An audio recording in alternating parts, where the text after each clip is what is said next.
كاك عثمان أما بزانم لكي واني أم بارقاي ولا إيريا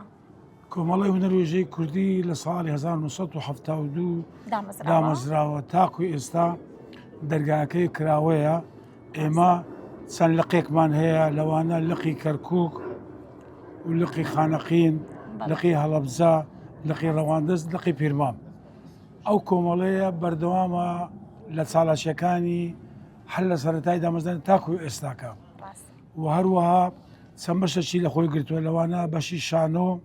بەشی شێوەکاری، بەشی مۆسیقا، بەشی ئەدەب، بەشی سینەما. ڕاستە جا من کە لێرەوە هاتم ئەم بینیت ئەو بەرامبەری وەستاوی سێرتەکرد بیری لە چیە کردەوە؟ ئەوە بیرم لەوەی دەکردەوە کاتی خۆی ئەمە کە ئەندامی ئەو کۆمەڵی بووم گەنج بووم، یعنی ئێستاش کە بیر لەوەی دەکەمەوە کەەوە ئەو کۆمەڵەیە چەندەها هونەرمەندی لە بوارەکانی جیاجەکانی شانۆ و سینەما و مۆسیقەی پێگەیاندووە. ئێستاش هەموویش هەڵگری بڕوانامەی دکتۆرا و ماستەرن و بەکەلێرۆسن، ینی شانازیان پێوان دەکەم هەموو ئەو ئەندامانەی کە هەمان بووە، ینی کەەوە دەرم ئێستا توانیمان کەەوە ئەو هونەرمەندانە پێ بگەینن. واروها ئەوشتمان لەبیر نەچی 21 شەهیدیشمان هەیە کەوانەی کەوا لە ڕێگەی ڕزگاری خوازی کوردستان کەوا شەهید بوونە لە لە بوارەکانی لە کاتی پێشبرگات و یاخود لە سێدانە دراون یاخود لە زیندان مردوونە. خالیان خۆش بێت. کاک عوسمان وەکوی من ئاگادارم تۆ خزمەتێکی زۆرە بە هونەری کوردی کردووە، ئەمەوێ ئەو شانۆیان یاخود ئەو کارە هونەریانی کە کردوتە ناوی هەنێکیانم پێ بڵێیت؟ وەڵڵاهی من کارە هونەرەکانم زۆرن بەڕاستی چ لە بواری شانۆ و چ لە بواری دراما و لە سینەمەش، یعنی ئەوانەی کەوا من شانازیان پێوە دەکەم، یعنی هەست دەکەم من یعنی سەبەتەیە گوڵم لە ماڵێ هەیە هەر گوڵک تامەکو بۆنەشی ینی بۆنەچی تایبەتی خۆی هەیە، ینی کارە هونەرەکانیشم ئەوها سیر دەکەم برێن یاچێویشی خۆی مەسەن لەوانە برێن گرێ لە بەرهەمی کۆمەڵۆژەی کوردیە هەڵگەڕانەوەمان هەیە، دووبرامان هەیە لەوانە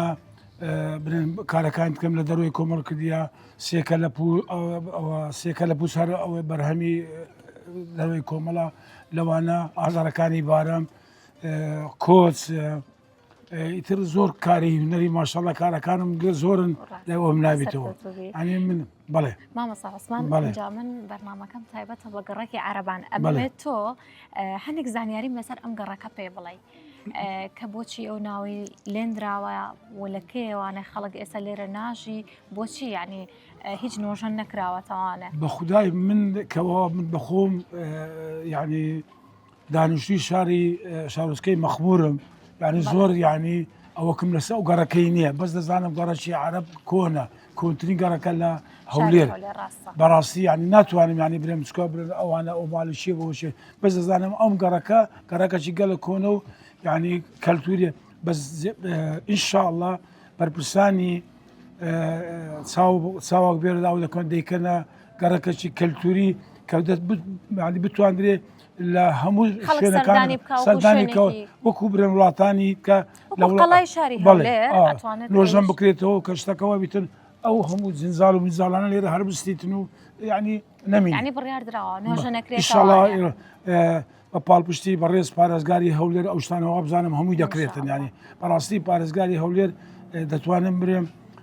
زۆر زۆر ینی